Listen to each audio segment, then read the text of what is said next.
Jennifer, there's so many stories you have done.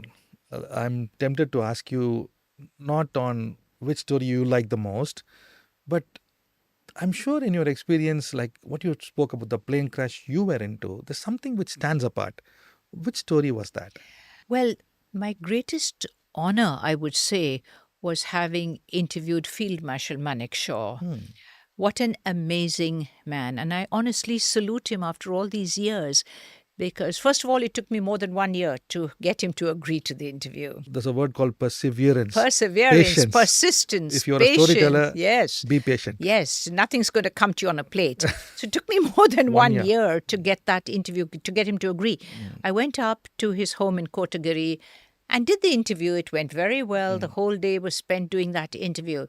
When we came back to the hotel where we were staying, we discovered that the sound had really got messed up. Oh my. It was in Doordarshan time. And I was desperate.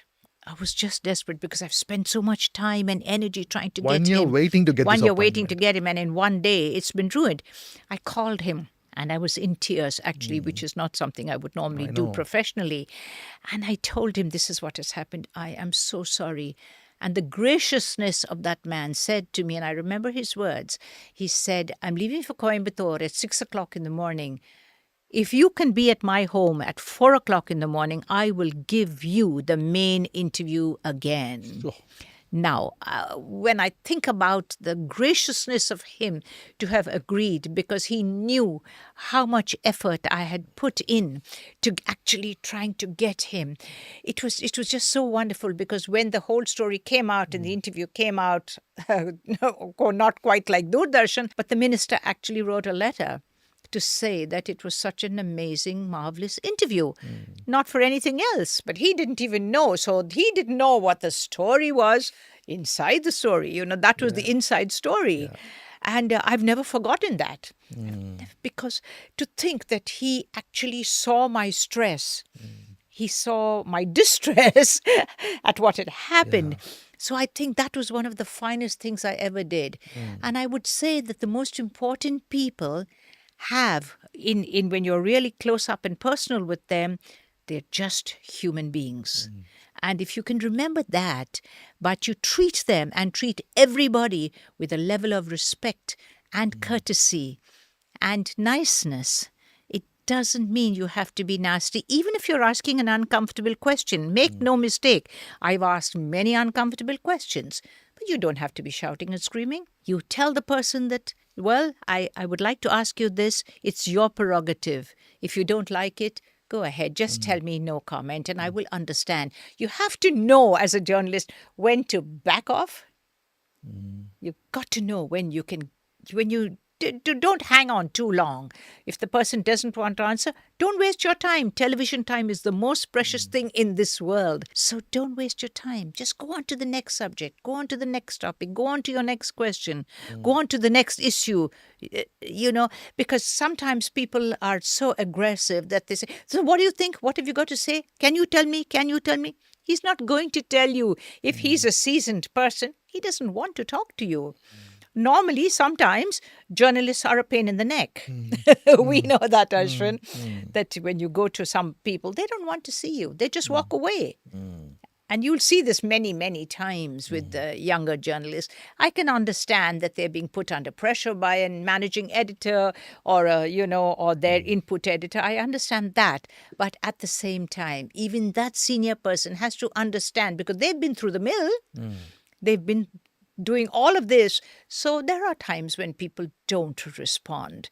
However, the more important people, the bigger the people are, I find that the nicer they are, really, truly. They're also humans. Yes, of course. Of course. And if you treat them politely, with the kind of respect that you give any human being, any interviewee, anybody at all, I think that's what counts in the end, really. Talking about this incident which I'm picking up is, the story is important. Yes, the host is important. The guest is important. But the team is also important. The team is the most important Let's thing. talk about that. Yes, I would say the team is the most important thing in television. Your cameraman, your lighting, your sound. In fact, I think the most important person is the driver who's taken you to the location. If that person didn't take you to the right spot and didn't take you there in time, what would you do? You could have the best team in the world, but if you don't get there, it's of no use at all. So this is very important. Your team is crucial, and your behavior with the team is very, very important. How do you treat your team? How do you treat any human being? I think that's what it's all about. Because I feel that your cameraman, your lighting, your sound, your recordist, whoever it is an expert in their field. Let's not forget that. You are nothing without your team. You're nothing. You can stand with an iPhone these days and say, okay, this is blah, blah, blah, whatever you want to say. But still, even that, you still have had to get to that location. So it's very important. Your team is crucial, crucial, crucial in television. As with anything, really, as with anything. Yeah. And also, Jennifer, when you're dealing with stories, I would like to come to a very particular question, especially now with the platforms opening up for many new journalists to come, how important it is. One is you said the background, the research. Yes. One is the story itself. But then, as a host coming before the camera, how important it is to ensure that you carry it in that. So, for the people who are saying, I want to be a host, yes, I want to be a storyteller, but I'm also aiming to be a host. What would be your take in, if as a host, as a storyteller, how do you carry yourself? Right. First of all, I believe that if you want to be in front of the camera, you have to be a natural.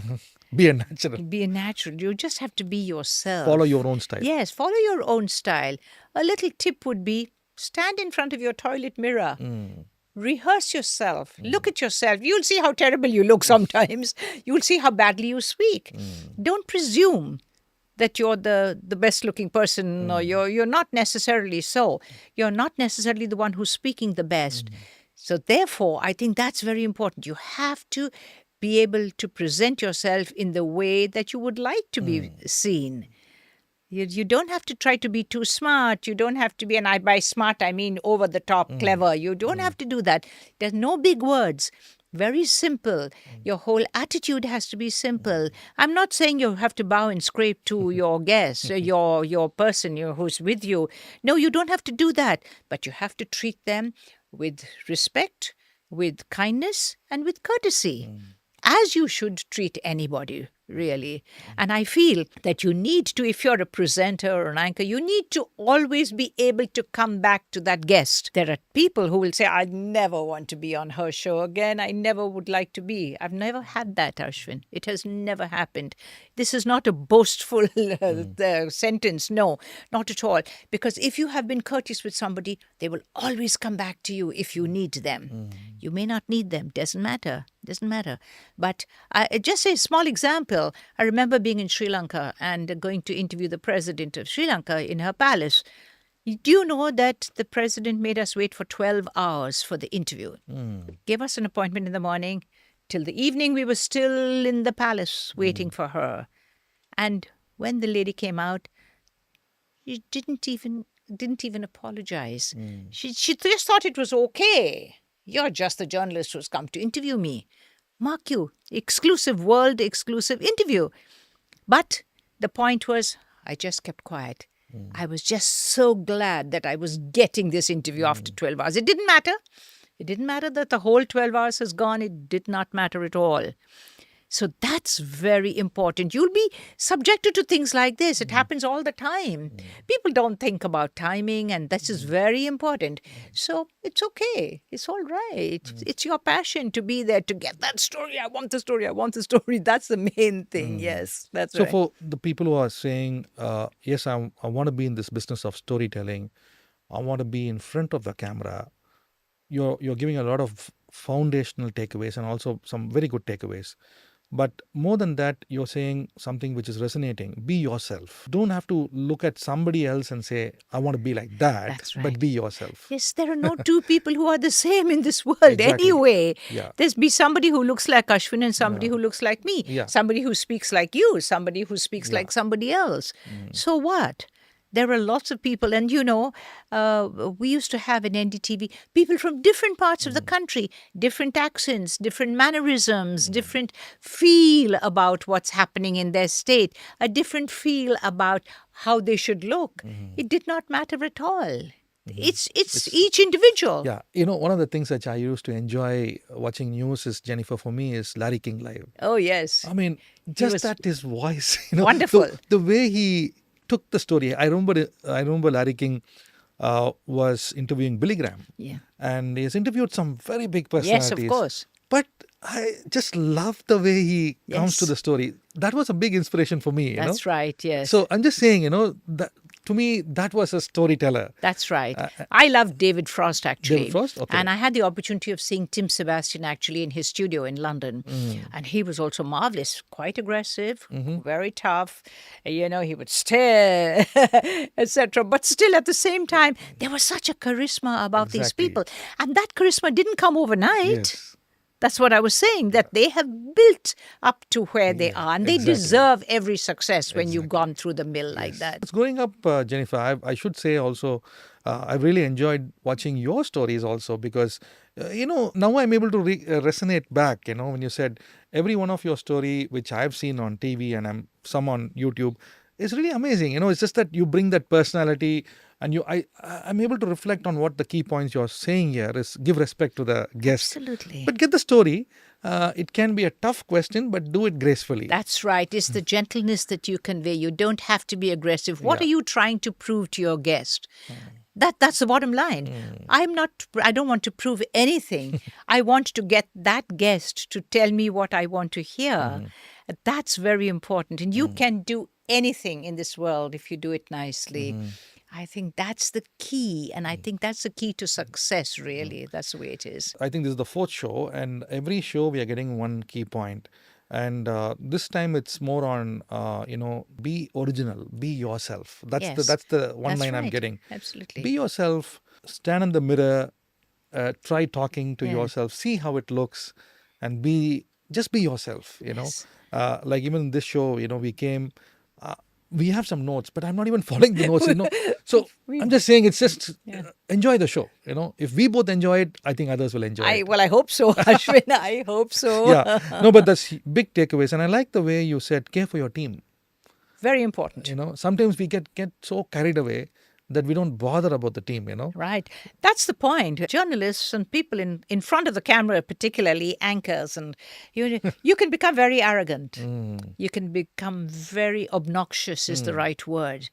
That's not the way it should be. Your team will never participate with you if you are like that. And let's face it, one little button pressed the wrong way can ruin everything. Exactly. That's so important. So you have to have such a rapport with your team that that's the fundamental thing here, I think. Yeah. That's the way it has to be. Jennifer, we're going to do one more show, probably could be the last episode. And I really want you to touch upon the viewers who are saying, you know what, I want to be that storyteller. I want to be that, what Jennifer's saying makes so much sense to me. I want to be that link, that messenger. Yes. But you know what? I'm in the very initial stages, but I want to get into this subject. And what are the 3 or 4 more major points I need to check out or watch out as I pursue this as a career? Fine. So that's going to be the next episode, Jennifer. And I'm really enjoying talking to you. And I'm looking forward to this episode because many who are watching this 3 shows or 4 shows, many would take the decision to say, I want to be a storyteller. So I'm coming back to the audience. Fine. How do we help them? Okay. That's the question. That's I'm right. looking forward to seeing you in the next episode of Let's Talk Influence. Okay.